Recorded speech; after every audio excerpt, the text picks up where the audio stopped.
29 March 2025 ଶନି ନିଜର ରାଶି ପରିବର୍ତ୍ତନ କରିକରି ଗୋଚର କରିବେ ମୀନ ରାଶିକି। ତ ଯେତେବେଳେ ଶନି ଗୋଚର କରୁଛନ୍ ବହୁତ ଲୋକଙ୍କର ମନ ଭିତରେ ଭ୍ରାନ୍ତି ଅଛି, ଡର ବି ଅଛି ଯେ ଶନି ଏବେ 2.5 ବର୍ଷ ମୀନ ରାଶିରେ ରହିବେ, କାହାକେ କେନ୍ତା ଇଫେକ୍ଟ ଦେବେ, କାହାର ଜୀବନରେ ନେଗେଟିଭିଟି ଫେଲିଯିବା, କାହାର 7.5 ଆରମ୍ଭ ହେଇଯିବା, କାହାର 2.5 ଆରମ୍ଭ ହେଇଯିବା। ସମସ୍ତଙ୍କର ମନ ଭିତରେ ଗୋଟେ ଡରଟେ ଅଛି ଯେ ନାଇଁ ଶନି ମୋତେ କାଣା ଫଳ ଦେବେ କାଣା ନାହିଁ।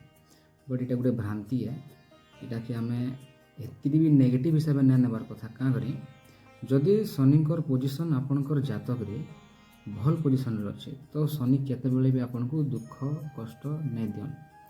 ଶନି ହେଉଛନ୍ କର୍ମଫଳଦାତା।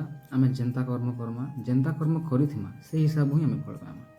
ତ ଏଇ ଯେନ୍ 2.5 ବର୍ଷ ଯେନ୍ ମୀନ ରାଶିରେ ରହିବେ, ଯେନ୍ ବି ରାଶି ଉପରେ ତାଙ୍କର ଯେନ୍ ବି ପ୍ରଭାବ ରହିବା ସବୁ ନିଜର କର୍ମ ଆଧାରିତ ରହିବା। ସମସ୍ତଙ୍କର କର୍ମ ଆଧାରିତ ସେମାନେ ଫଳ ପାଇବେ। ଶନି ଇଆଡ଼ୁ ସେଣୁ ଫଳ କେବେ ବିଲକୁଲ ନାଇଁ ଦିଅନ୍। ଯେନ୍ତା କର୍ମ ଆମେ କରୁଛୁ ସେଇ ସବୁ ଫଳ ପାଇମା।